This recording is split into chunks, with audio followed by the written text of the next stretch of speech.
Welcome to SS economy Venkat sir online classes. మీకు Venkat sir online classes తరఫున కొత్త course start చేయడం జరిగింది. కాబట్టి ఆ ఇంటెన్సివ్ కోర్సు మీరు యూజ్ చేసుకుంటూ మీకు త్వరలో రాబోయే డిఎస్సి సక్సెస్ అవుతారని కోరుకుంటున్నాం. ఎందుకంటే ఇచ్చిన టైం టేబుల్ చాలా కఠిన నిబంధనలతోటి కఠినంగా ఉంటూ మీ సక్సెస్లో ఖచ్చితంగా ముందుకు వెళ్ళడానికి చాలా ఉపయోగకరంగా ఉంటుంది అది ఇక్కడ మనకు. అదేవిధంగా ఆంధ్రప్రదేశ్ మిత్రులకి త్వరలో ఫిబ్రవరిలో డిఎస్సి నిర్వహించడానికి సిద్ధమవుతున్నామని చెప్పేసి మాకు ప్రకటించడం జరిగింది. కాబట్టి ఆ వేలో చూస్తే కూడా మనకు తక్కువ సమయం ఉన్నది. కాబట్టి మీరు ముందుకు వెళ్ళాలంటే మన వెంకట్ సార్ ఆన్లైన్ క్లాసెస్ తర్వాత ఎస్ఎస్ ఎకానమీ తీసుకొని మీరు మీ విజయంలో ఖచ్చితంగా మీకు పాత్ర వహిస్తూ ముందుకు తీసుకెళ్ళడానికి మేము ప్రయత్నం చేస్తూ ఉంటున్నాం. Right, thank you. మరి ముఖ్యంగా రేపు జరగబోయే టెట్ సంబంధించి తెలంగాణ మిత్రులకి సంబంధించి కొన్ని యూనిట్స్ మనం ఇక్కడ చర్చించుకుందాం. ఇంపార్టెంట్ పాయింట్స్ ఏందని ఇక్కడ చర్చించుకుందాం ఒకసారి. అంటే రిమైనింగ్ ఉన్నటువంటి అన్నీ కూడా ఒకసారి చర్చించుకుందాం. మీరు స్కిప్ చేయకుండా చూడండి. ఇంపార్టెంట్ టాపిక్స్ ఏమున్నాయి, మనకి ఇంపార్టెంట్ ఏ ఏరియాలో మనకు క్వశ్చన్స్ రావడానికి అవకాశం ఉందనేది ఇక్కడ మనం చెప్పుకోవడం జరుగుతుందండి. స్కిప్ చేయకుండా చూస్తే మీకు ఎక్కువ మార్కులు, తర్వాత కంటెంట్ పైన మీకు పూర్తి అవగాహన రావడానికి అవకాశం ఉంటుంది. దాన్ని సద్వినియోగం చేసుకుని ఈ వీడియోని మీకు మంచి మార్కులు తెప్పించుకోవడానికి ప్రయత్నం చేస్తారని కోరుకుంటూ రైట్. కంటెంట్లోకి వెళ్తే మనకి జనరల్గా 10th క్లాస్ ఉన్నటువంటి రిమైనింగ్ టాపిక్స్ అయితే ఉన్నాయో చాప్టర్లో మనకు ఉత్పత్తి ఉపాధి అనేది మనకు లెసన్ నెంబర్ 3 అధ్యాయం 3లో ఉంది మనకు. Production and employment. మరి ఇక్కడ ప్రొడక్షన్ ఎంప్లాయ్మెంట్లో మనకి ఏమడుగుతున్నాడంటే భారతదేశంలో 2024-25లో 6.5% నుంచి 7% వృద్ధి చెందుతుంది అని చెప్పేసి అంచనా వేయడం జరిగింది. అదేవిధంగా మనకి ఇక్కడ జీడిపి స్థూల దేశీయోత్పత్తి అనేది ఒక నిర్దిష్ట సంవత్సరంలో ఒక దేశంలో ఉత్పత్తి చేయబడిన అన్ని వస్తువుల మరియు సేవల ద్రవ్య విలువను సూచిస్తుంది.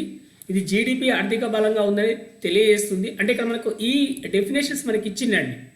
అంటే ఖచ్చితంగా కూడా మనకు లాస్ట్ ఇయర్లో మనకు అడిగినటువంటి ఎగ్జామ్లో 2 డెఫినేషన్లు ఇచ్చిన స్థూల దేశీయోత్పత్తి జీడిపి గురించి లేదా జాతీయ ఆదాయం గురించి ఏది మనకు నిర్వచనం సరైనదని 2 నిర్వచనాలు సరైనవి అక్కడ మనకు.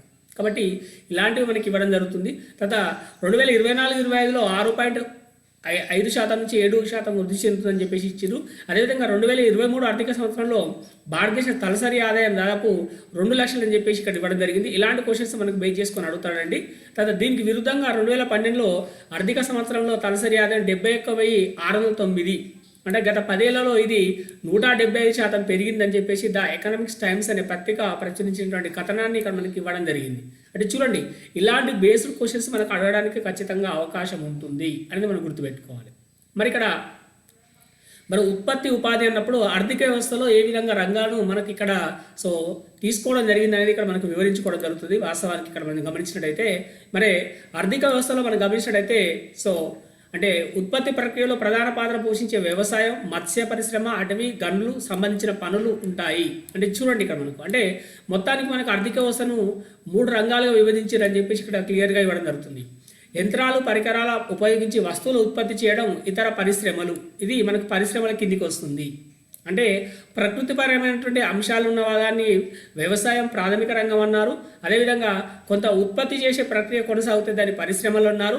వస్తువులను నేరుగా తయారు చేయకుండా వస్తువుల ఉత్పత్తికి ప్రజలకు అవసరమైనటువంటి సేవలు అందించేటువంటి కార్యకలాపాలు మనకు సేవా రంగం అని చెప్పడం జరిగింది ఇక్కడ.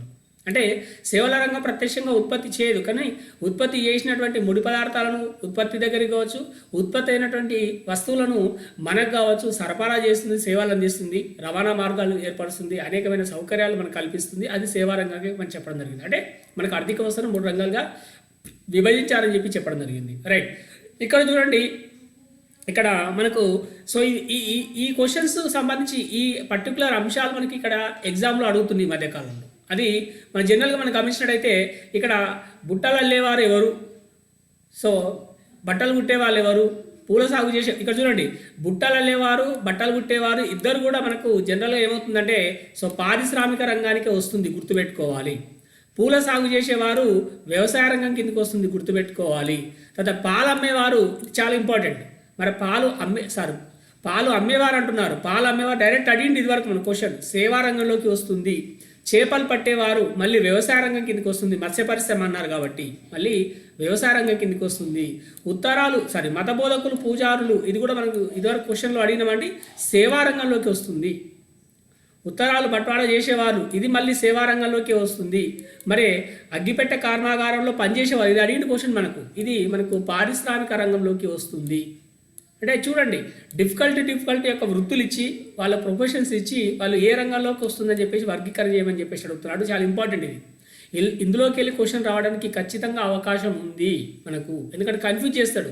ఈ బుట్టలు తర్వాత బట్టలు ఏదైతుందో అది కన్ఫ్యూజ్ చేస్తుంటాడు, పాలు అమ్మేవారు అవుతుందో అది కన్ఫ్యూజ్ చేస్తుంటాడు, మతబోధకులు అడిగే అవకాశం కూడా ఉంటుంది మనకి ఇక్కడ, రైట్. సో అదేవిధంగా సో మళ్ళీ వడ్డీ వ్యాపారి కూడా మనకి ఏమవుతుందంటే సేవా రంగము. తోటమాలి మనకి ఏమవుతుందంటే సో మనకి వ్యవసాయ రంగం అవుతుందని ఇక్కడ మనం గుర్తుపెట్టుకోవాలి. తర్వాత కుండలు చేసేవారు పారిశ్రామిక రంగము. తర్వాత తేనెటీగలు పెంచేవాళ్ళు వ్యవసాయ రంగము. తర్వాత వ్యోమగామి సేవా రంగము. కాల్ సెంటర్ ఉద్యోగాలు మనం చెప్పినాం ఆల్రెడీ, ఇలాంటివి వచ్చింది. కాల్ సెంటర్ ఉద్యోగాలు మళ్ళీ సేవా రంగం. అంటే ఈ విధంగా మనకు వర్గీకరణ చేయడం జరుగుతుంది, చాలా ఇంపార్టెంట్. సో తర్వాత మనం చూస్తే ఉపాధి పొందుతున్న వారు 72, 73లో 2017-18లో అంటే 43 ఏళ్ళ తర్వాత ఏ రంగంలో ఎంతమంది ఉపాధి పొందుతున్నారు, ఈ డాటా చాలా ఇంపార్టెంట్, గుర్తుపెట్టుకోవాల్సి ఉంటుంది. మనకు తెలుసు ఆల్రెడీ. సో 72-73లో 74 నుంచి ఎంతకు తగ్గింది, 44% తగ్గింది. అయినా కూడా ఇంకా ఎక్కువ వ్యవసాయ రంగం మనకు ఉపాధి కల్పిస్తుందని గుర్తుపెట్టుకోవాలి. మరి ఇక్కడ సో పరిశ్రమ రంగం 11 నుంచి 25% పెరిగింది. సో ఇది ఎప్పుడు కూడా మధ్యస్థంగానే ఉందని చెప్పుకోవచ్చు. కానీ సేవా రంగం అయితే ఏమైందంటే గణనీయంగా మార్పు వచ్చింది, గణనీయంగా పెరుగుదల వచ్చేసిందని చెప్పుకోవచ్చు, 15 నుంచి 31%. అయినప్పటికీ కూడా ఇప్పటికి కూడా మనకు సో జీవనాధారమైనటువంటి వ్యవసాయ రంగం పైనే ఇప్పటికి కూడా జనాభా ఆధారపడి ఉన్నారు ఇంకా అని ఇక్కడ మనం గుర్తుపెట్టుకోవాలి. ఇది మనం అర్థం చేసుకోవాల్సినటువంటి అంశము, రైట్. తర్వాత స్థూల దేశీయోత్పత్తి అంటే దేన్ని అంటారని చెప్పేసి ఇక్కడ మనం తెలుసుకోవాల్సిన అవసరం ఉంటుంది. అంటే ఏ విధంగా లెక్క కట్టడానికి అవకాశం ఉంది, ఎందుకోసం అంటే ఇక్కడ ఒక 2 కుటుంబాలు ఇచ్చారు, ధనిక కుటుంబం పేద కుటుంబం అన్నప్పుడు అంటే 2 దేశాలను మనం సో కంపేర్ చేస్తున్నప్పుడు, ఎవరిని 2 దేశాలను మనం కంపేర్ చేస్తున్నప్పుడు మరి ఆ 2 దేశాలు ఏ విధంగా మనకు ఉన్నాయని తెలుసుకోవడానికి ఇక్కడ ధనిక పేద కుటుంబంగా ఇవ్వడం జరిగింది. మరి దాన్ని ఆ విధంగా కంపేర్ చేసినప్పుడు వాళ్ళ యొక్క స్థితిగతుల యొక్క ఆర్థికపరమైన స్థితిగతులను బట్టి మరి ధనిక పేద కుటుంబాలుగా మనం అంచనాడానికి అవకాశం ఉంటుంది. అదేవిధంగా దేశ ఆదాయాన్ని లెక్కగట్టడానికి దేశంలో అంతిమ ఉత్పత్తి అయిన మొత్తం వస్తు సేవల విలువను తీసుకుంటాము. ఇది కూడా మనకు నిర్వచనము, స్థూల దేశీయోత్పత్తి యొక్క నిర్వచనము. సాంకేతిక పదం స్థూల దేశీయోత్పత్తి, గ్రాస్ డొమెస్టిక్ ప్రొడక్ట్, జీడిపి అని చెప్పడం జరిగింది ఇక్కడ. అంటే ఒక దేశంలో భూభాగంలో అయినటువంటి అంతిమ ఉత్పత్తి అయిన మొత్తం వస్తు సేవల విలువను తీసుకుంటాము, అది మనకి ఇక్కడ సో గ్రాస్ డొమెస్టిక్ ప్రొడక్ట్గా చెప్పడం జరిగింది, రైట్. సో ఈ విధంగా మనకి ఇక్కడ గ్రాఫ్ ఇచ్చింది చూడండి. మళ్ళీ ఇక్కడ ఏమి ఇచ్చిండు, సో వివిధ రంగాలు ఏ విధంగా మార్పు చెందినాయి అంటే మనకు సో ఆయా సంవత్సరాల కాలంలో స్థూల దేశీయోత్పత్తి విలువ ఎంత ఉందని చూపించడం జరిగింది ఇక్కడ. మనం ఇది గుర్తుపెట్టుకోవాలి కొంత మనకు, రైట్. అంటే వ్యవసాయము, పరిశ్రమలు, సేవలు అనేది ఇక్కడ మనకి ఇస్తే సో వ్యవసాయం 2,45,479, తర్వాత పరిశ్రమలు 1,05,575, తర్వాత సేవారంగం 2,59,509. ఇది మనకు ఎప్పటి సంవత్సరానికంటే మనం చూసినట్టయితే సో మనకు 1973-74 సంబంధించి ఇక్కడ మనం చెప్పుకోవచ్చు. మరి ఇక్కడ సో నెక్స్ట్ మనం చూసినట్టయితే 2013-14 సంబంధించి సో ఇక్కడ మనం 2013-14 సంబంధించి 8,548,8,548 వ్యవసాయ రంగము, 10,73,561 కోట్లు మనకు పారిశ్రామిక రంగము, అత్యధికంగా 38,67,681 సో మనకు సేవా రంగం. అంటే టోటల్గా చూస్తే ఇక్కడ 6,10,563 కోట్ల నుంచి ఎంత పెరుగుదల వచ్చిందంటే 57,41,790 కోట్లకు పెరుగుదల వచ్చింది మనకు జీడిపిలో. ఇందులో అంటే ఇది మనకు జీడిపికి సంబంధించిందని మనం చెప్పుకోవచ్చు. అంటే మన జీడిపి అనేది ఆ విధంగా పెరుగుదల అనేది వచ్చింది, గణనీయంగా పెరుగుదల వచ్చిందని మనం గుర్తుపెట్టుకోవచ్చు. ఇది మనం ఓవరాల్గా గమనించినట్టయితే మనకి జీడిపిలో వచ్చినటువంటి ఆ మార్పు ఇక్కడ మనకు తెలియజేస్తుంది ఇక్కడ మనం, రైట్. అదే అంశాన్ని గడిచిండు. మరి స్థూల దేశోత్పత్తి ఎలా అంచనా వేస్తాము అంటే సో స్థూల దేశోత్పత్తి అంచనా వేయడానికి ఏం చేస్తారంటే ఆర్థికవేత్తలు అంతిమ ఉత్పత్తి అయిన వాటి సంఖ్యను కాకుండా ఆయా వస్తువుల సేవల విలువను జోడించి సూచిస్తారు. ఇది కూడా మనకు నిర్వచనము. అంటే ఉత్పత్తి అయినటువంటి అంతిమ వస్తువుల యొక్క విలువనే తీసుకుంటారు, అని ఇక్కడ మనం గుర్తుపెట్టుకోవాలి. ఇది మనం తెలుసుకోవాల్సిన అంశము. ఎందుకోసం అని చెప్పి చిన్న ఉదాహరణ ఇచ్చింది మనకు. ఎందుకోసం అంటే ఇక్కడ మనకు అంతిమ వస్తువుల విలువ కూడితే పలుమార్లు లెక్కించినట్లు అవుతుంది. అంటే సో ఇక్కడ మనకు జనరల్గా ముడి పదార్థాలు కానీ లేదా మాధ్యమిక వస్తువులు కానీ ఇవి మనం చెప్పుకుంటాం.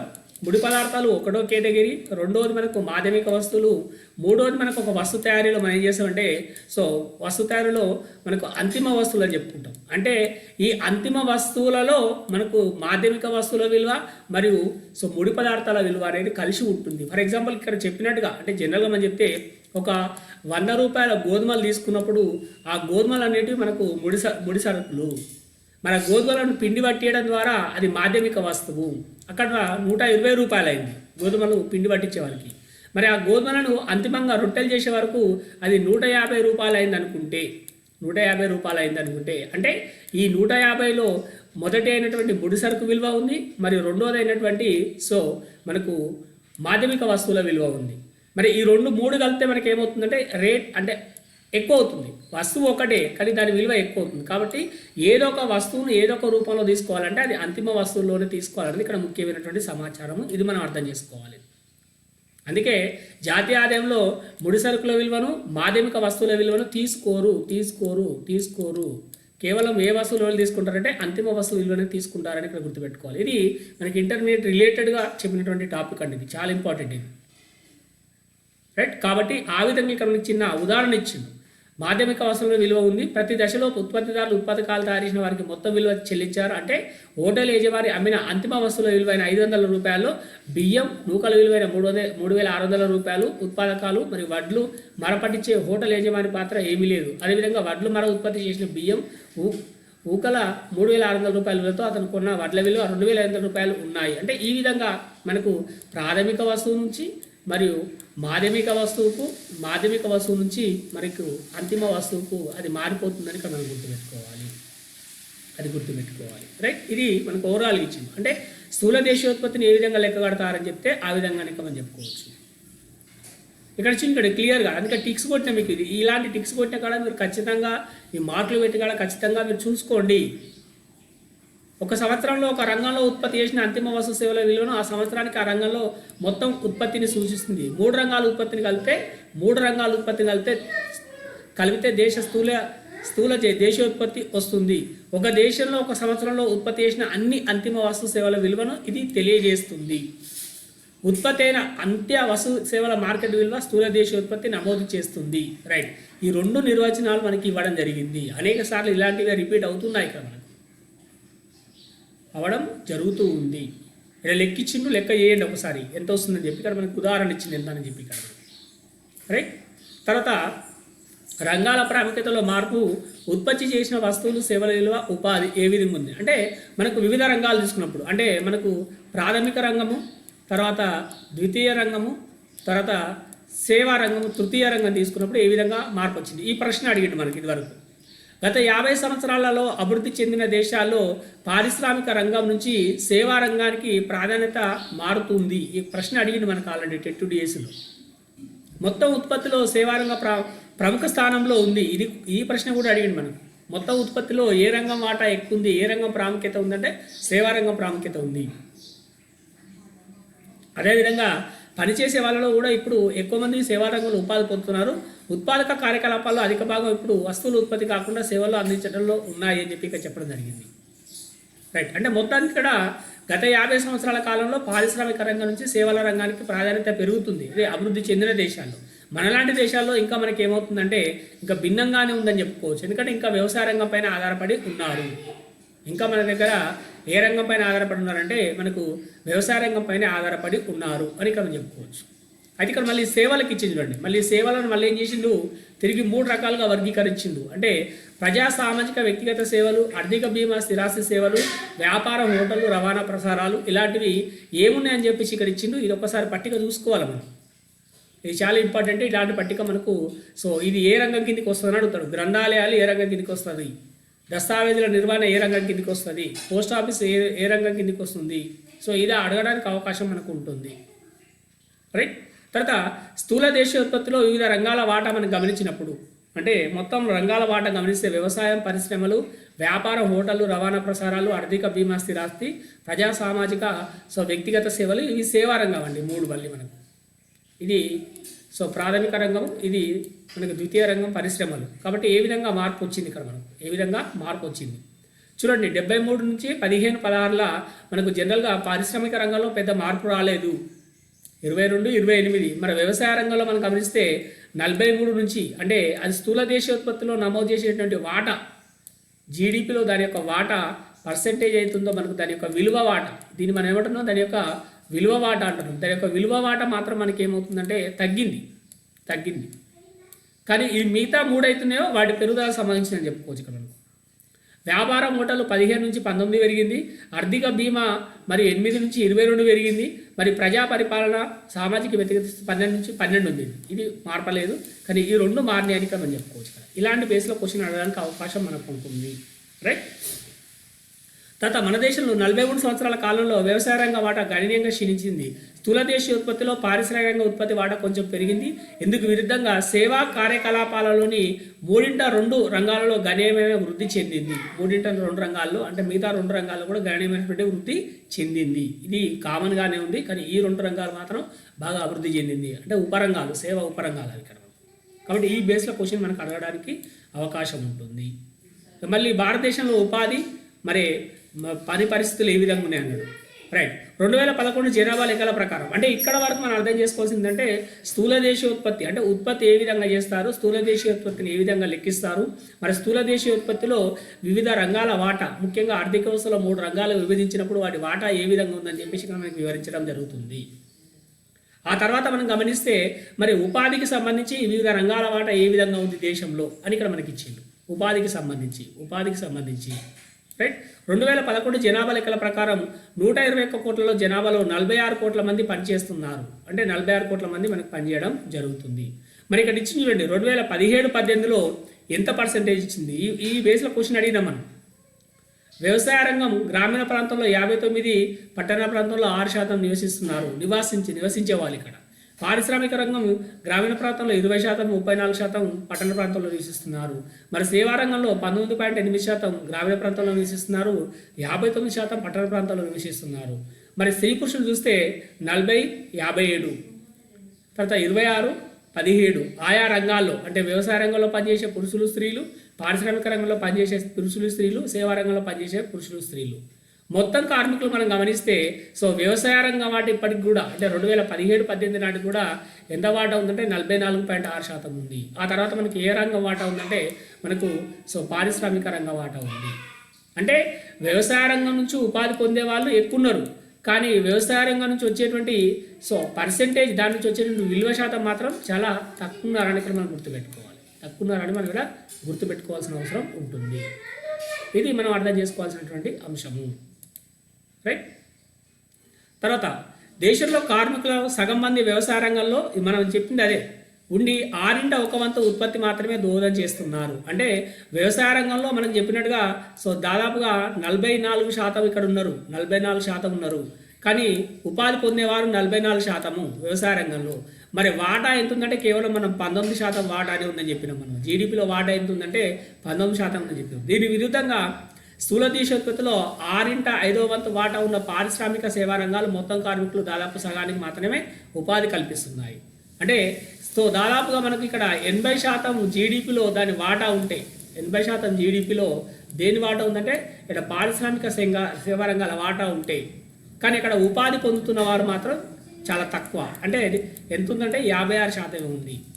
అంటే సగానికంటే ఎక్కువగా దాదాపుగా మనకు 80% మనకు పారిశ్రామిక సేవా రంగాల నుంచి జీడిపి దోహదం చేస్తుంది, విలువ వస్తుత్పత్తి విలువ దోహదం చేస్తుంది, కానీ ఉపాధి మాత్రం 56% ఉంది. అంటే ఇక్కడ ఆ విధంగా ఇంకా మన వ్యవసాయ రంగం పైన ఆధారపడి జీవిస్తుందని చెప్పడానికి ఇది ఒక చిన్న ఉదాహరణగా మనం చెప్పుకోవచ్చు. రైట్. వ్యవసాయ రంగంలో అవసరమైన దానికంటే ఇది టోటల్గా మనం అర్థం చేసుకోవాల్సింది ఏంటంటే ఈ కాన్సెప్ట్లో ఫస్ట్ది జీడిపిలో ఉన్నటువంటి వివిధ రంగాల పర్సెంటేజ్లు ఎంత నమోదవుతున్నాయి, వాటి యొక్క ఉత్పత్తి విలువ ఎంత అనేది. రెండవది మనం చూసినట్టయితే మరి జనాభాలో ఎంతమంది ఉపాధి పొందుతున్నారు అనేది ఇక్కడ రెండో కాన్సెప్ట్. ఇది మనం రెండు అర్థం చేసుకోవాల్సింది, ఉత్పత్తి ఉపాధి. తర్వాత మూడో కాన్సెప్ట్లో మనకి ఏమిచ్చిందంటే కొంత నిరుద్యోగం గురించి ఇచ్చిండు. వ్యవసాయ రంగంలో అవసరమైన దానికంటే ఎక్కువ మంది ఉన్నారని అర్థమవుతుంది. వ్యవసాయం నుంచి కొంతమంది తరలిపోయిన ఉత్పత్తి ప్రభావం కాదు, ఇలా వ్యవసాయ రంగంలో అవసరమైన దానికంటే ఎక్కువ మంది పనిచేస్తున్నారు, దీన్నే ప్రచ్ఛన్న నిరుద్యోగిత అని చెప్పడం జరిగింది. అంటే మనకు ముగ్గురు అవసరం ఉంటే ముగ్గురు కలిసి వాస్తవానికి ఒక 2 ఎకరాలు సాగు చేస్తే ఇక్కడ మనకి ఏమవుతుందంటే 5గురు కూడా మనకి ఏం చేస్తున్నారంటే అదే 2 ఎకరాలు సాగు చేస్తున్నారు. మరి ఇక్కడ ఇలా సాగు చేస్తున్నప్పుడు మనకు ఇక్కడ ఈ ఉన్నటువంటి ఇంకా ఇద్దరు ఎవరైతే అదనంగా ఉన్నారో వీళ్ళుచి ఏమైనా ఉత్పత్తి పెరుగుతుందంటే ఉత్పత్తి పెరగదు. అదే చెప్పినాం మనం. ఉపాంత ఉత్పత్తి శూన్యము అంటే అదనంగా నియమించినటువంటి ఇద్దరు శ్రామికుల వల్ల ఉత్పత్తి పెరుగుతుందంటే పెరగదు. దాన్ని ఇక్కడ మనకి ఏమనో ప్రచ్ఛన్న నిరుద్యోగిత. అభివృద్ధి చెందుతున్న దేశాలలో వ్యవసాయ రంగంలో ప్రచ్ఛన్న నిరుద్యోగిత ఉంటుంది. అనేక సందర్భాల్లో చెప్పినటువంటి అంశం మనకి ఇక్కడ. ప్రచ్ఛన్న నిరుద్యోగిత అంటే ఒకరికంటే ఒకరు అవసరం ఉంటే కూడా ఇద్దరు అవసరం అంటే కూడా 4 పని చేయడం, ఇద్దరు అదనంగా పనిచేయడం వల్ల ఉత్పత్తి పెరుగుతుందంటే పెరగదు అనేది మనం గుర్తుపెట్టుకోవాలి. అదేవిధంగా ఇంకొకటి ఏమన్నంటే అల్ప ఉపాధి అన్నాడు.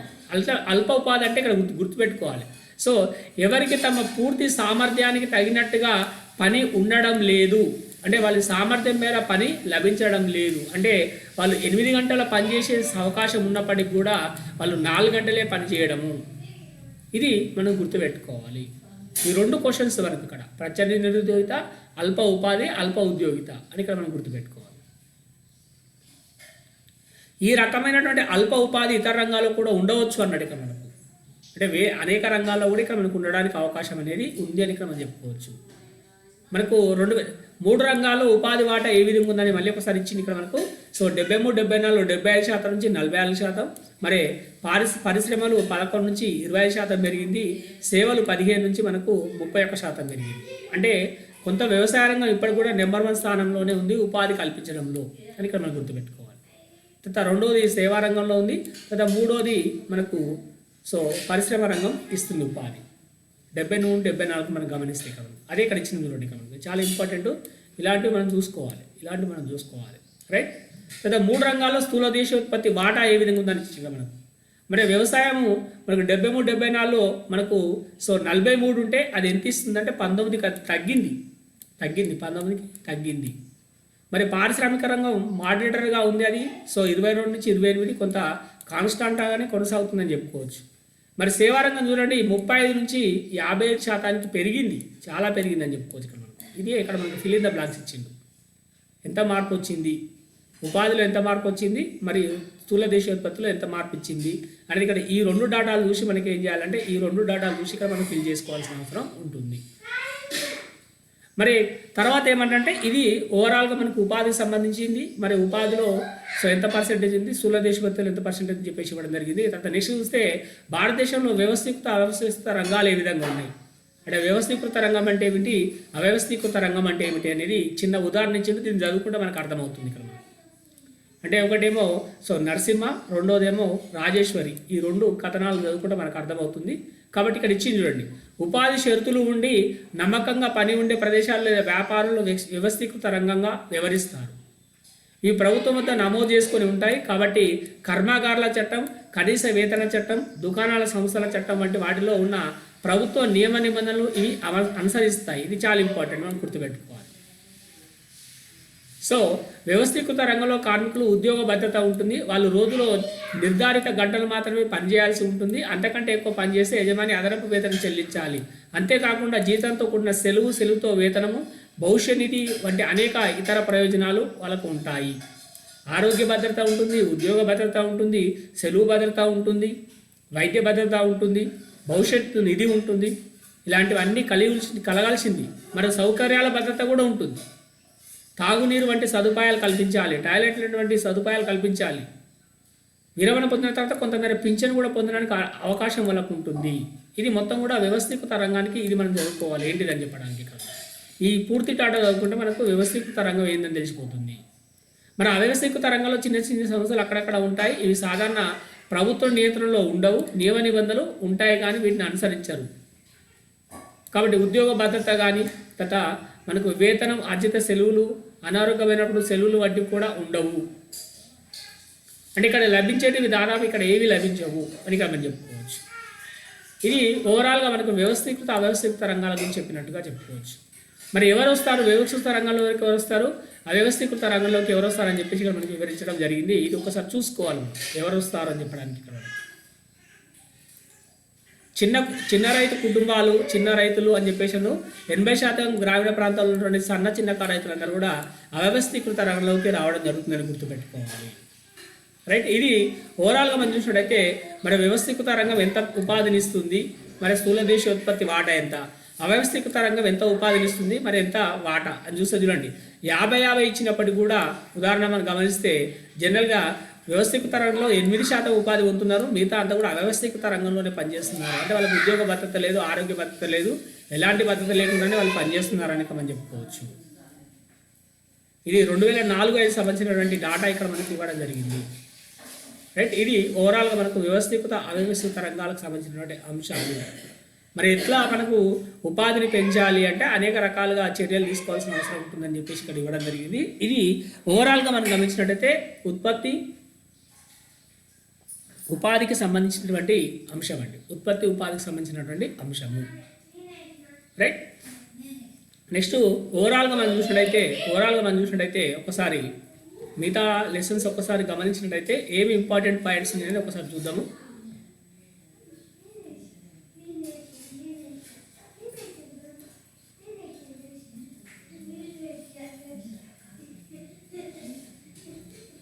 రైట్, ఈ చాలా సందర్భాల్లో అడిగేటువంటి క్వశ్చన్ అండి. రాంపూర్ ఒక గ్రామ ఆర్థిక వ్యవస్థ, మరి వివిధ ఆర్థిక వ్యవస్థలో రాంపూర్ ఏ విధంగా ఉందని చెప్పి చెప్పుకోవడానికి ఇక్కడ మనకి ఇదంతా కూడా ఇవ్వడం జరిగింది. ఒకసారి మనం గమనించినట్టయితే ఓవరాల్గా మరి ఇక్కడ సో మనకు ఏ విధంగా ఆర్థిక వ్యవస్థలో మనకు ఈ గ్రామ ఆర్థిక వ్యవస్థ ఏ విధంగా తోడ్పడుతుంది, మరి వివిధ ఉత్పత్తి కారకాలు ఏమున్నాయి, పెట్టుబడులు ఏమున్నాయి అనే అనేక అంశాలు ఇక్కడ మనకి ఇవ్వడం జరిగింది. రైట్, భూమి ఇతర సహజ వనరులు.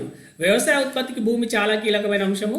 భూమి విస్తీర్ణం దాదాపు స్థిరంగా ఉంటుంది అనేది మనం ఇక్కడ గుర్తుపెట్టుకోవాలి. సో కాబట్టి భూమిని కొలవడం అనేది మనం గమనిస్తే ఇక్కడ ఈ పాయింట్ మనం గమనించుకోవాలి. ఇక్కడ రబీ కాలం కానీ, తర్వాత మనకు ఖరీఫ్ కాలం కానీ, జైద్ కాలం కానీ 3 కాలాలు కూడా మనకి ఇక్కడ ఇవ్వడం జరిగింది. ఇది ఒకసారి చూసుకోవాలి. తర్వాత మనకి ఇక్కడ చూస్తే సో భూమి కొలవడానికి హెక్టార్కు 2.5 ఎకరాలు అంటారు. ఇది చాలా మట్టుగా గుర్తుపెట్టుకోవాలి. మనం ఇక్కడ ఎంత అంటున్నారు హెక్టార్కి అని చెప్పి ఇక్కడ మనం గుర్తుపెట్టుకోవాలి. ఒక విస్తీర్ణంలో ఇది చాలా ఇంపార్టెంట్, ఇది చాలా సందర్భాల్లో అడిగినటువంటి ప్రశ్న మనకి ఇక్కడ ఇది గుర్తుపెట్టుకోవాలి. ఒక విస్తీర్ణంలో సంవత్సరంలో 1 కంటే ఎక్కువ పంటలు సాగు చేయడాన్ని బహుళ పంటల సాగు విధానం అని చెప్పుకోవడం జరుగుతుంది. మల్టీ క్రాప్స్ అని చెప్తాం మనం.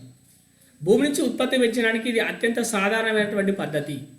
అంటే ఒకే విస్తీర్ణంలో, అంటే ఒకే ఎకరంలో ఒక సంవత్సర కాలంలో బహుళ పంటలు పండిస్తే దాన్ని అనేక పంటలు, ఎక్కువ పంటలు పండిస్తే దాన్ని మనం బహుళ పంటల సాగు అని చెప్పుకోవడం జరిగింది. ఇది మనం గుర్తుపెట్టుకోవాలి, ఇది ఇంపార్టెంట్. తర్వాత మనకి ఏమంటుండు పర్షియన్ వీల్, ఇది మనకు అడుగుతాడు.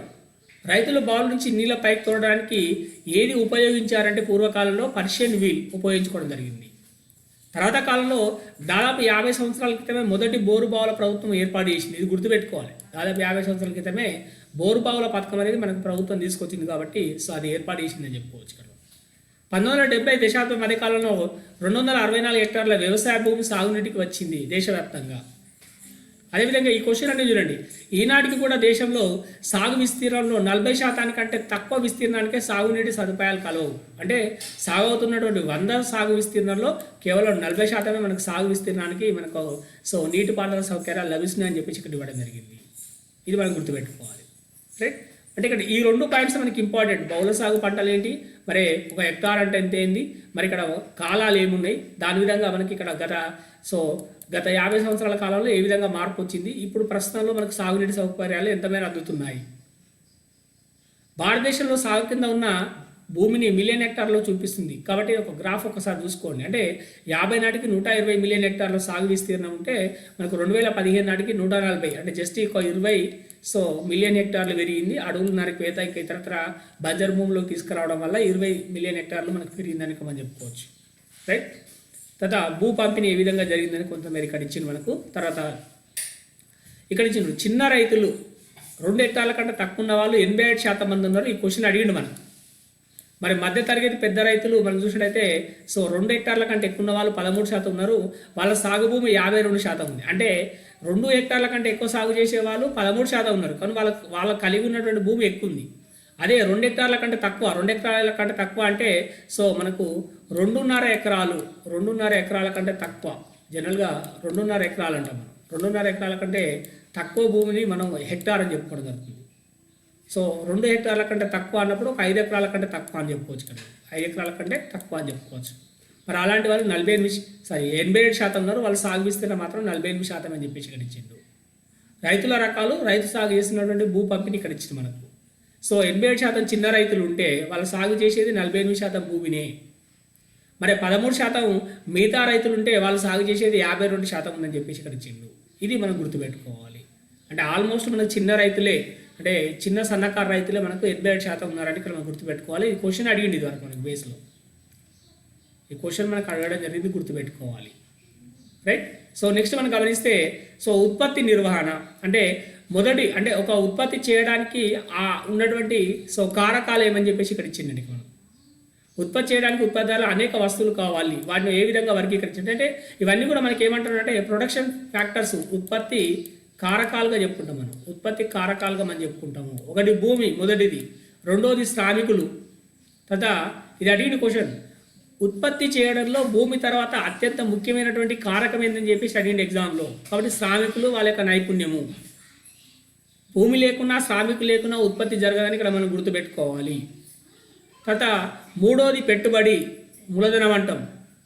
పెట్టుబడిలో పనిముట్లు, యంత్రాలు, భవనాలు, ఇది స్థిర పెట్టుబడి లేదా భౌతిక పెట్టుబడిగా చెప్పుకున్నాం. అవసరమైన ముడిసరుకు, డబ్బు, ఇవి మనకి ఇక్కడ దీన్ని మనం ఏమన్నాం అంటే నిర్వహణ పెట్టుబడి అన్నాం. నిర్వహణ పెట్టుబడి అన్నాం. నాగల్ లాంటివి, తర్వాత టర్బైన్ లాంటివి, లేదంటే ట్రాక్టర్లు లాంటివి, ఇవన్నీ కూడా మనకి ఏవైతే అంటే సో భౌతిక పెట్టుబడి లేదా స్థిర పెట్టుబడి అని చెప్పుకుంటాం. మరి అవసరమైన ముడి సరుకులు, డబ్బులు, ఇంధనాలు, ఇవన్నీ కూడా మనం ఏంటంటే నిర్వహణ పెట్టుబడిగా చెప్పుకుంటాం. ఇది గుర్తుపెట్టుకోవాలి. ఈ క్లారిఫికేషన్ అడిగింది మనకి. తర్వాత నాలుగవది సాంకేతిక పరిజ్ఞానం, వ్యాపార దక్షత. ఇక్కడ వ్యాపార దక్షత అంటాం మనం. ఆర్గనైజేషన్ అంటే మొత్తానికి so land, labour, capital, organisation అని చెప్పుకుంటాం మనం.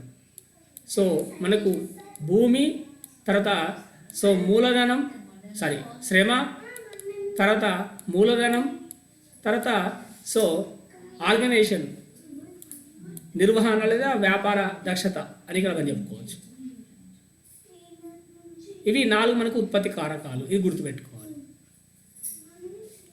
సో కాబట్టి ఉత్పత్తి చేసే వ్యాపారవేత్తలు ప్రణాళిక రూపొందించుకొని అన్నింటినీ ఏర్పాటు చేసుకొని వాటిని నిర్వహించాలి. అంటే వ్యాపార దక్షత అంటే అదే ఇక్కడ మనం, ఇది మనం గుర్తుపెట్టుకోవాలి. రైట్. తర్వాత శ్రమ ఏం చేస్తుంది? భూమి తర్వాత ఉత్పత్తి అవసరమైన అంశాల్లో శ్రమ ఒకటి. వ్యవసాయానికి ఎంతో శారీరక శ్రమ అవసరం అవుతుంది. ఇది మనం గుర్తుపెట్టుకోవాలి. అంటే జస్ట్ ఇక్కడ శ్రమ గురించి ఇక్కడ ఇవ్వడం జరిగింది. తర్వాత మనకు భౌతిక పెట్టుబడి, మరి నిర్వహణ పెట్టుబడి అంటే ఏమి ఇచ్చింది ఇక్కడ.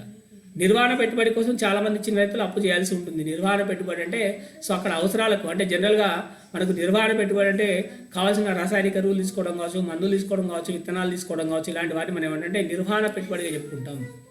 నిర్వహణ పెట్టుబడిగా చెప్పుకోవడం జరుగుతుంది. ఒకసారి ఇక్కడ దీన్ని చదువుకుంటే మనకు అర్థమవుతుంది కొంత. ఇది ఓవరాల్గా మనం గమనించినట్టయితే సో ఇక్కడ గ్రామంలో రైతులకు ట్రాక్టర్లు ఉన్నాయి. ట్రాక్టర్లు ఉండడం అనేది మనకి ఏమవుతుందంటే సో మనకు భౌతిక పెట్టుబడి, స్థిర పెట్టుబడిగా చెప్పుకుంటాం అండి ఇక్కడ. రైట్. మరి రైతుకు భూమి నష్టం వస్తుందా, లాభం వస్తుందని చెప్పుకోవడం జరిగింది. మరి ఏ విధంగా మిగులు వస్తుందని చెప్పుకోవడం జరిగింది. మరి పాడి పరిశ్రమ రెండవ సాధారణ కార్యకలాపం. అంటే వ్యవసాయ రంగంలో ఇక్కడ గుర్తుపెట్టుకోవాలి. వ్యవసాయ రంగంలో వ్యవసాయం తర్వాత రెండవ సాధారణ కార్యకలాపం మనకు పాడి పరిశ్రమ అని గుర్తుపెట్టుకోవాలి.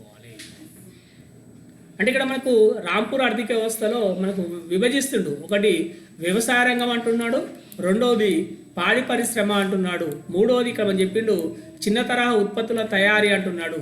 మూడవది మనకి చిన్న తరహా ఉత్పత్తుల తయారీ అని చెప్పుకోవడం జరుగుతుంది. ఇక్కడ ఇది వ్యవసాయ రంగంలో భాగము. ఇక్కడ ఉత్పత్తి అంటే మళ్ళీ పారిశ్రామిక రంగము. మరి ఇక్కడ మనకు ఈ కార్యకలాపంలో మనకి ఏమిచ్చింది, ఈ క్వశ్చన్ అడుగుతుండు మనకు. ఇది చాలా సందర్భాల్లో అడుగుతుండు మనకు ఈ బేస్గా అని గుర్తుపెట్టుకోవాలి.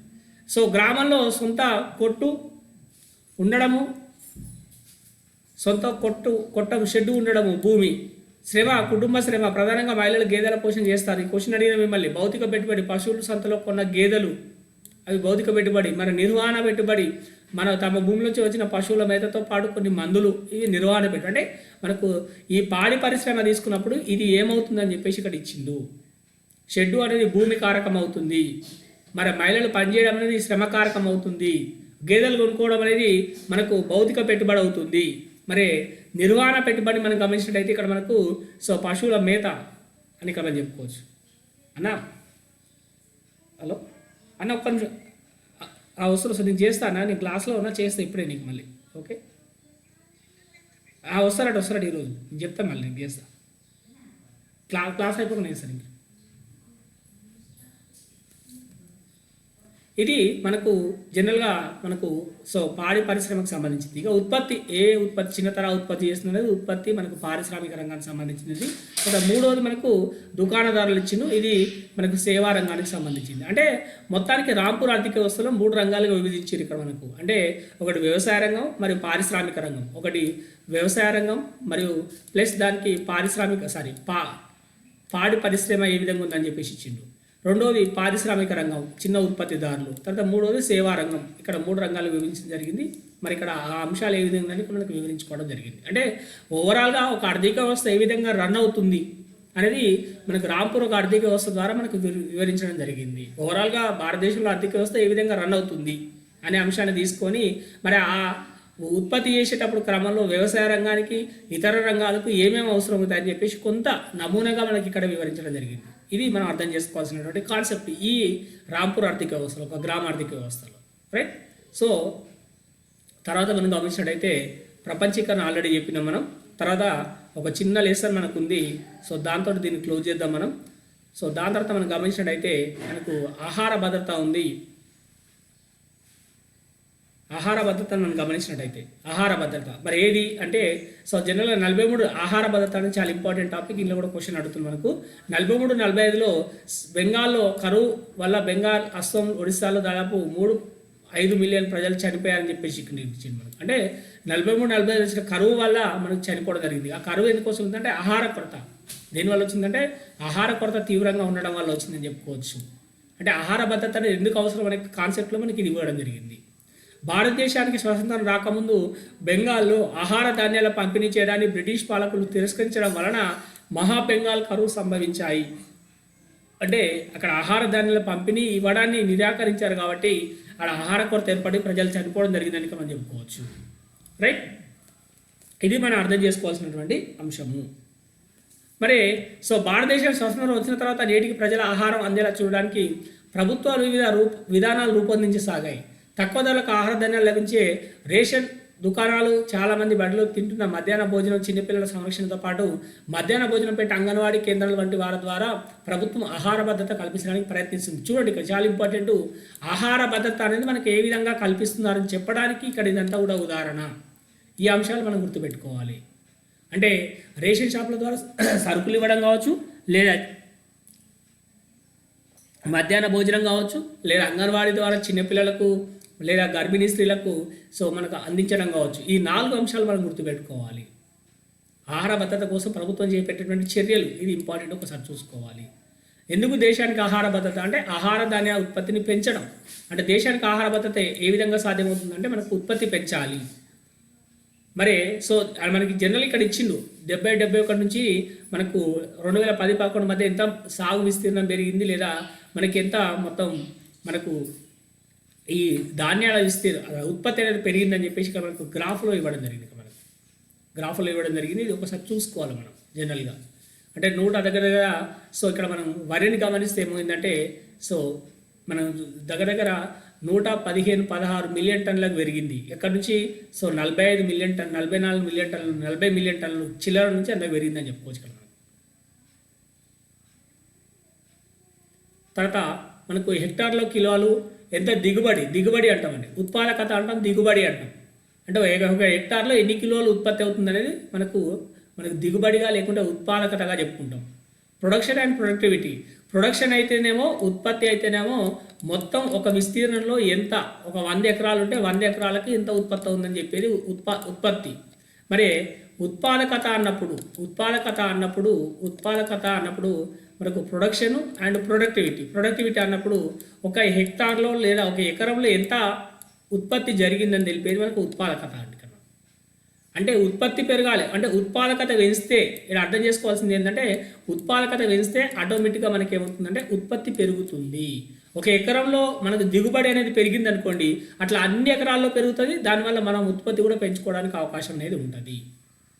అంటే ఎందుకోసం అని చెప్పడం జరిగిందంటే మనకు సాగు విస్తీర్ణం అనేది లిమిట్ ఉంటుంది, భూమి అనేది లిమిట్ ఉంటుంది, దాన్ని పెంచడానికి అవకాశం లేదు. 120 మిలియన్ హెక్టార్ల నుంచి 140 మిలియన్ హెక్టార్లకు మాత్రమే పెరిగింది గత 40-50 సంవత్సరాల కాలంలో సాగు విస్తీర్ణం. మరి పెరుగుతున్నప్పుడు మరి భూమిని పెంచే ప్రయత్నం, అంటే సాగు భూమి పెరిగే అవకాశం లేదు కాబట్టి మన ఉత్పత్తిని పెంచాలి. ఉత్పత్తిని పెంచాలంటే ఏం చేయాలంటే ఉత్పాదకత పెంచాలి అనే కాన్సెప్ట్లో మనకి ఇది ఇవ్వడం జరిగింది అని గుర్తుపెట్టుకోవాలి. మరి ఆహార ధాన్యాల లభ్యత, తలసరి ఆహార ధాన్యాల లభ్యత సరిపడే ఉండాలని చెప్పేసి ఇక్కడ మనం చెప్పడం జరిగింది. మరి దీన్ని ఏ విధంగా లెక్కిస్తారని చెప్పడానికి, ఆహార ధాన్యాల ఉత్పత్తికి లభ్యతకి మధ్య తేడా దీన్ని ఏ విధంగా అంచనా వేస్తారని చెప్పడానికి ఇక్కడ మనకి చిన్న సూత్రాలు ఇచ్చిండు, ఇది గుర్తుపెట్టుకోవాలి. సంవత్సరానికి లభ్యతలో ఉన్న ఆహార ధాన్యాలు, సంవత్సరంలో ఆహార ధాన్యాల ఉత్పత్తి అంటే ఉత్పత్తి మైనస్ విత్తనం, దానా, వృధా, పోగా ప్లస్ నికర దిగుమతులు, ఎగుమతులు అంటే మనం చేసుకున్నటువంటి దిగుమతులు ఆహార ధాన్యాలు, మనం చేస్తున్నటువంటి ఎగుమతులు పోను మిగిలింది మనం నికర దిగుమతులు అన్నాం. ఇక్కడ మనం నికర దిగుమతులు మైనస్ ప్రభుత్వ నిల్వలో తేడా, అంటే సంవత్సరం ముగిసే నాటికి ఉన్న నిల్వలు, సంవత్సరం ఆరంభ నాటికి ఉన్న నిల్వలు, అంటే ప్రభుత్వం సేకరించినటువంటి ధాన్యంలో మనకి ఎంత నిల్వ ఉందని కూడా తీసుకోవాల్సి వస్తుంది. ఇది మనకు సంవత్సరానికి లభ్యతలో ఉన్న ఆహార ధాన్యాలు. మరి ఇక్కడ ఏమంటుండు, సగటున ప్రతి వ్యక్తి ప్రతిరోజు లభ్యతలో ఉన్న ఆహార ధాన్యాలు అన్న. ఒక్క నిమిషం, క్లాస్ అయిపోగానే చేస్తా, క్లాస్ అయిపోగానే ఫోన్ చేస్తా, ఒక్క నిమిషం. రైట్. కాబట్టి సగటున ప్రతి వ్యక్తి ప్రతిరోజు లభ్యతలో ఉన్న ఆహార ధాన్యాలు అంటే ఇది చాలా ఇంపార్టెంట్. చూడండి, సంవత్సరానికి లభ్యతలో ఉన్న ఆహార ధాన్యాలు బై జనాభా బై 365 డేస్ అని చెప్పేసి ఇక్కడ మనకి ఇచ్చిండు. ఇది ఈ సూత్రాన్ని గుర్తుపెట్టుకోవాలి, ఈ బేస్లో మనకు అడగడానికి అవకాశం ఉంది. మరి 1971 లెక్క నాటికి మనం చూస్తే ఈ విధంగా 91-2011 మధ్య తలసరి సగటు ఆహార ధాన్యాల లభ్యత ఉందని చెప్పేసి ఇచ్చింది. అంటే తలసరి సగటు అంటే ఒక వ్యక్తికి సగటుగా లభించేటువంటి ఆహార ధాన్యాల స్థాయి లభ్యత, అది మనకు గ్రాముల్లో ఇచ్చిందండి. తలసరి లభ్యత ఒక రోజుకు గ్రాముల్లో ఇవ్వడం జరిగింది. అది 1971 నాటికి 469 గ్రాములు ఉంటే, సో మనకు 1990 నాటికి 480 గ్రాములకు పెరిగింది. 2011 నాటికి 499 గ్రాములు పెరిగింది. ఇది చాలా ఇంపార్టెంట్. ఈ లెక్క మనం చేసి మీకు చెప్పడం జరుగుతుంది కాబట్టి ఇది చాలా ఇంపార్టెంట్. ఇది మనకు అడిగే అవకాశం ఉంది, అడిగింది ఇది వరకు. ఎంత లభ్యత ఉంది 2011 ప్రకారం అంటే దగ్గర 121 కోట్ల జనాభా ఉన్నప్పుడు మరి ఎంత ఆహార ధాన్యాల ఉత్పత్తి అనేది మనకి ఇక్కడ దాన్ని లెక్క చేసి 499 సో సగటు తలసరి లభ్యత, ఆహార లభ్యత ఉందని ఇక్కడ మనం చెప్పుకోవచ్చు. రైట్. కాబట్టి సో ఇలాంటి మన తృణధాన్యాలు పోషక విలువలు కలిగినవని చెప్పుకోవడం జరుగుతుంది ఇక్కడ మనకు. రైట్. తర్వాత మనం చూసినట్టయితే భారతదేశంలో సగటు ప్రతి వ్యక్తి రోజుకు 300 గ్రాముల కూరగాయలు తీసుకోవాలి. ఇక్కడ ఇచ్చింది అంటే పోషకాహార నిపుణుల ప్రకారం మన భారతదేశంలో ఎవరెంత తీసుకోవాలని చెప్పేసి ఇక్కడ ఇవ్వడం జరిగింది. అంటే 300 గ్రాముల కూరగాయలు, 100 గ్రాముల పళ్ళు తీసుకోవాలి చెప్తున్నారు. అదేవిధంగా లభ్యత పరంగా 108 గ్రాములు, 58 గ్రాములు మాత్రమే ఉంది. అంటే ఇక్కడ 300 అనుకున్నప్పుడు 180 ఉంది, మరి ఇక్కడ 100 అనుకున్నప్పుడు 58 గ్రాములే లభ్యత ఉంది. అదేవిధంగా సగటున ప్రతి వ్యక్తి సంవత్సరంలో 180 గుడ్లు తీసుకోవాలి, ఇది 30 ఉంది. మరి అదేవిధంగా ఆహారంలో సగటు ప్రతి వ్యక్తి సంవత్సరానికి 11 కిలోల మాంసం తీసుకోవాలి, కేవలం 3.2 కిలోలు మాత్రమే పొందుతున్నాడు. రోజుకు ప్రతి వ్యక్తి 300 మిల్లీలీటర్ల పాలు తీసుకోవాలి, కానీ 210 మిల్లీలీటర్లే తీసుకుంటున్నాడు. అంటే ఎందులో చూసినా కూడా డెఫిసిటీ ఉంది, లోటు ఉందని ఇక్కడ మనం చెప్పుకోవచ్చు. ఇది ఒకసారి చూసుకోవాలి మనము. రైట్. వ్యవసాయ వైవిధ్యీకరణ అన్నాడండి. వ్యవసాయ వైవిధ్యీకరణ అంటే ఏమిటి అని అడుగుతాడు ఇక మనం. ప్రతి ఒక్కరు కూరగాయలు పండిస్తారు. బంగాళదుంపలు అంటే వారికి పిచ్చి మోజు. వీటి విత్తనాలు వాణిజ్య కంపెనీ నుంచి లభిస్తాయి, ఖరీదు ఎక్కువ. ఇంకా మంచి పరిణామం, ఇంకొక పరిణామం ఏంటంటే పాడి పరిశ్రమ ఉండడం. అంటే ఇక్కడ మనకి ఏంటంటే సో వ్యవసాయ రంగంలో వైవిధ్యం అంటే ఏంటంటే మనకి ఇక్కడ ఇచ్చిండు. అంటే ఇక్కడ వ్యవసాయం చేయడం ఒకటి, ప్లస్ మనకు సో కూరగాయలు పండించడం ఒకటి, మరి కేవలం ఆహార ధాన్యాలు వాణిజ్య పంటలు పండించకుండా కూరగాయలు పండించడం ఒకటి, మరి పాడి పరిశ్రమ ఉందనేది ఒకటి, మరియు పప్పు ధాన్యాలు పండిస్తారని చెప్పేది ఒకటి. ఇలా అనేక రకాలుగా మరియు పశుపోషణ అంటే ఈ విధంగా పాడి పరిశ్రమ ఉంది. అంటే ఒక వ్యవసాయ రంగంలో కేవలం ఏదో ఒక పంటకే వాళ్ళు పండించుకుంటూ ముందుకెళ్లకుండా వ్యవసాయ రంగంలో అనేక రకాల దానికి సంబంధించినవి కూడా వాళ్ళు పశుపోషణ చేయడం కావచ్చు, కూరగాయలు పండించడం కావచ్చు, కోళ్ళ పెంపకం కావచ్చు, డైరీ ఫార్మ్స్ పెట్టడం కావచ్చు, ఇలాంటివన్నీ కూడా కలిపి ఉంటే దాన్ని వ్యవసాయ వైవిధ్యీకరణ అంటారు. దానివల్ల ఏమవుతుందంటే వాళ్ళు సో అధిక లాభం పొందడానికి అవకాశం ఉంటుంది, కావాల్సిన సో ఆహార లభ్యత వాళ్ళకి దొరకడానికి అవకాశం ఉంటుంది. మంచి కూరగాయలు, పా మనకు పాడి పరిశ్రమలో పాలు మరియు సో మనకు మేకలు గొర్రెలు తర్వాత కోళ్ళు ఉండడం వల్ల మాంసం ఇలాంటివి లభించే అవకాశం ఉంటుంది. అది వ్యవసాయ వైవిధ్యీకరణతోటే మనకు ఆహార భద్రత ఉంటుందని చెప్పడానికి ఇక్కడ మనకి ఈ అంశం ఇచ్చింది ఇక్కడ మనకు. రైట్. తలసరి ఆహార ధాన్యాల లభ్యతలో యూరియా 700 తలసరి ఆహార ధాన్యాల లభ్యతలో యూరప్ 700 గ్రాములు ఉంటే అమెరికా 850 గ్రాములు. చూడండి మన దగ్గర చాలా తక్కువ ఉంది. మన దగ్గర ఎంత ఉంది? 499 అంటున్నాం 2011 నాటికి. ఎంత ఉంది? 499 ఉందని చెప్పుకుంటున్నాం. అది మనకి ఇక్కడ సమస్య అవుతుందని చెప్పుకోవచ్చు. ఇక్కడ మనకు ఈ ప్రశ్న అడిగిండు. ఆహార నిపుణుల ప్రకారం రోజుకు పట్టణ ప్రాంతాల్లో 2100 క్యాలరీలు, గ్రామీణ ప్రాంతాల్లో 2400 క్యాలరీ శక్తినిచ్చే ఆహారం తీసుకోవాలి. ఈ ప్రశ్న అడిగిండు మనకు. ఇది చాలా ఇంపార్టెంట్. మనం పేదరికంలో కూడా ఇదే చెప్పుకుంటాము. అంటే పేదరిక రేఖను తీసుకోవడానికి పట్టణ ప్రాంతాల్లో అయితే 2100, గ్రామీణ ప్రాంతాల్లో అయితే ఒక వ్యక్తి ఒక రోజుకు 2400 క్యాలరీ శక్తి తీసుకోవాలి. మరి 83 నుంచి 2004 మధ్య పోలిస్తే ఏ విధంగా ఇచ్చిందంటే ఇక్కడ మనకి జనరల్గా సో అంటే ఇక్కడ ఇది అర్థం చేసుకోవాల్సిందంటే 25% మంది 1624 క్యాలరీల శక్తి పొందుతున్నారు. ఇక రెండో 25% 1900 పొందుతున్నారు. మూడో 25% 2100 పొందుతున్నారు. నాలుగో 20% మాత్రమే 2500. అంటే కొంత ఉన్నత వర్గీయులు మాత్రమే 2500 క్యాలరీల శక్తిని పొందుతున్నారు. మిగతా వాటిలో అందరూ కూడా కొంత పేదవారుగానే మనం జమ కట్టుకోవచ్చు. అంటే 80% ప్రజలు ఇక్కడ ఏమంటున్నారు అంటే సో తినవలసిన దానికంటే తక్కువ తింటున్నారు, తక్కువ మనకు క్యాలరీలు తీసుకోవడం జరుగుతుంది. మనకి ఇక్కడ ఏమంటే 1664 అంటే ఇది చాలా తక్కువ. ఇది అత్యంత పేదవారిని సూచించేదండి. గుర్తుపెట్టుకోవాలి. అత్యంత పేదవారిని సూచించేది ఇక్కడ మనకు. పేదవాళ్ళలో ఇంకా పేదవారిని సూచించేదని చెప్పుకోవచ్చు. వాళ్ళు రోజుకు ఒకటే పూట తినొచ్చు వాళ్ళు ఇక్కడ. రైట్. సో ఇక్కడ అది మనకి ఏ విధంగా అని చెప్పి ఉందండి. మరి ప్రజా పంపిణీ వ్యవస్థ అన్నాడు. ప్రజా పంపిణీ వ్యవస్థ మనకి ఏ విధంగా పనిచేస్తుందని చెప్పేసి ఇక్కడ ఇచ్చింది. దక్షిణాది రాష్ట్రాలు కొంచెం ముందునే అని చెప్పేసి ఇచ్చిన ప్రజా పంపిణీ వ్యవస్థలో. రైట్. రేషన్ షాప్ అని చెప్పుకుంటాం. ఇక్కడ చూడండి మనకు. సో పేదలు కూడా అత్యంత పేదలు కూడా వేరే హక్కులు ఉన్నాయి. మరి ఉదాహరణకు అంత్యోదయ కార్డు ఉన్న వాళ్ళకి ప్రతి కుటుంబానికి 35 కిలోల ఆహార ధాన్యాలు ఇస్తారు. ఇది మనం చెప్పుకున్నాం. క్వశ్చన్ అడిగినాం మనం. అంటే పేదల్లో పేదవారికి ఇచ్చేది అంత్యోదయ కార్డు. వాళ్ళు ఒకరున్న కార్డులో, నలుగురున్న కార్డులో 35 కిలోల బియ్యం ఇవ్వడం జరుగుతుంది. బియ్యం కానీ గోధుమలు కానీ ఇవ్వడం జరుగుతుంది. మరి ఇక్కడ ప్రజా పంపిణీ వ్యవస్థలో మనకి ఇక్కడ ఏ రాష్ట్రాలు ఎంత ప్రజా పంపిణీ వ్యవస్థ ద్వారా ఆహార ధాన్యాల లభ్యత జరుగుతుంది, వాళ్ళకి డిస్ట్రిబ్యూషన్ జరుగుతుంది, పంపిణీ జరుగుతుందని చెప్పేసి ఇవ్వడం జరిగింది. అఖిల భారతదేశంలో 44% ఉంటే అది అత్యధికంగా తమిళనాడులో 87%తో మొదటి స్థానంలో ఉంది 2011-12 నాటికి. ఇక్కడ మనం కొంత ఉమ్మడి ఆంధ్రప్రదేశ్ 76 అంటే ఇది రెండో ప్లేస్లో ఉందని చెప్పుకోవచ్చు మనకి. ఇక్కడ ప్రజా పంపిణీ వ్యవస్థ ఆహార ధాన్యాల సరఫరాలు ఇచ్చే దానిలో లభ్యతలో మనకు ఎంతమంది దాన్ని లబ్ధి పొందుతున్నారనే చార్ట్ ఇక్కడ ఇది ఇవ్వడం జరిగింది. చార్టు తర్వాత భారత ఆహార సంస్థ ద్వారా కొని నిల్వ చేసే ఆహార ధాన్యాలను బఫర్ నిల్వలు అంటారు. బఫర్ నిల్వలని చాలా సందర్భాలు అడిగినటువంటి ప్రశ్న మనకు. ఇది గుర్తుపెట్టుకోవాలి. ఎవరు కొనుగోలు చేస్తారంటే FCI కొనుగోలు చేసి నిల్వ చేస్తుంది, అవసరమైనప్పుడు ఇస్తుంది. మరి సో వీటికి ముందుగా ప్రకటించిన ధర ప్రకారం రైతులకు చెల్లిస్తారు. ఈ ధరను కనీస మద్దతు ధర అంటారు. ఈ ప్రశ్న గురించి ముందుగా ప్రకటించిన ధర అంటే వ్యవసాయ ఉత్పత్తులకు కొన్ని రకాల ఉత్పత్తులకు ముందుగా ప్రకటించిన ధర, దాన్ని మనం MSP మినిమం సపోర్ట్ ప్రైస్ అన్నాం. ఎవరు ప్రకటిస్తున్నారు? ప్రభుత్వ సంస్థ ప్రతి సంవత్సరానికి MSPని ప్రకటిస్తుంది. అంటే ప్రభుత్వం ప్రకటిస్తుంది అని చెప్పుకోవచ్చు కదా. రైట్. తర్వాత ఇది చాలా సందర్భాలు 2013 భారత ప్రభుత్వం జాతీయ ఆహార భద్రతా చట్టం చేసింది. సో ఫుడ్ యాక్ట్ అని చెప్పుకోవచ్చు. ఫుడ్ సెక్యూరిటీ యాక్ట్ అయితేందో మనకు భారత భద్రతా చట్టం, ఆహార భద్రతా చట్టం అనేది 2013లో వేసింది. చాలా సందర్భాలు అడిగినటువంటి ప్రశ్న. ఈ చట్టం ప్రకారం తక్కువ ఆదాయం ఉన్న కుటుంబాలకు ప్రతి వ్యక్తికి సబ్సిడీ ధరకు 5 కిలోల ఆహార ధాన్యాలు ఇవ్వాలి. అంటే ఒక వ్యక్తికి 5 కిలోల ఆహార ధాన్యాలు ఇవ్వాలని చెప్పేసి ఈ చట్టంలో పేర్కొనడం జరిగింది. పేదల్లో అత్యంత పేదలకు 35 కిలోల అంత్యోదయ ఇస్తుంది. ఈ చట్టం ప్రకారం అవసరం గ్రామీణ ప్రాంతాల్లో అత్యధిక 75%, ఇది చాలా ఇంపార్టెంట్. పట్టణ ప్రాంతాల్లో 55% ప్రజా పంపిణీ వ్యవస్థ నుంచి ఆహార ధాన్యాలు కొనుగోలు చేసే హక్కు ఉంది అని చెప్పేసి ఇక్కడ ఇచ్చిండు. అదేవిధంగా ఈ చట్టం ప్రకారం గర్భిణీ స్త్రీలకు, పాలిచ్చే తల్లులకు, అంగన్వాడీ వచ్చే 1-6 సంవత్సరాల పిల్లలకు, బడికి వచ్చే 6-14 సంవత్సరాల పిల్లలకు మధ్యాహ్న భోజనం పెట్టాలి. ఇది మనకు జాతీయ ఆహార భద్రతా చట్టంలోని ఉన్నటువంటి అంశం. ఇది చాలా ఇంపార్టెంట్. ఇది అడుగుతాను మనకు. రైట్.